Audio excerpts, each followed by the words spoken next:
Saladin Newark on Uncontrolled Substance TV. Again, another life lesson, and I might have not processed it at the time, but eventually I started to understand how all of these things like shaped, you know, the direction that I landed in. When I really landed at a bad space, I understood how it all got me there, you know? Yeah.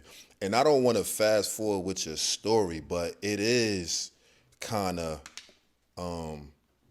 it's a beautiful thing that you was able to get out there and kind of, you know, bump your head a little bit and make your mistakes. But, and I hope I'm not assuming too much, but it didn't get too crazy for you that you wasn't able to bounce back.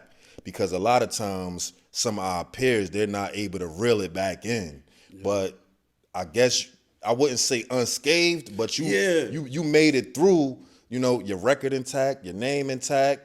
You ain't lose no limbs, you know what I mean? But when there's something else, because even when I got that text and, you know, talked about being unscathed,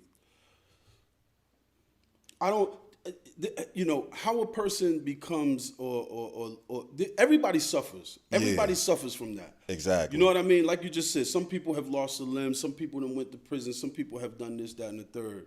The mental shit that happens too is maybe equally damaging, right?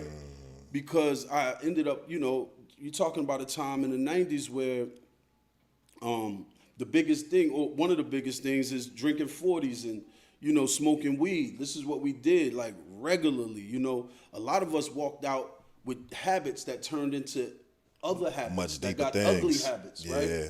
A lot of us, you know, lost lost the capacity to handle life. You know what I mean? Like, you know, whether it was drinking, drugging, or whatever.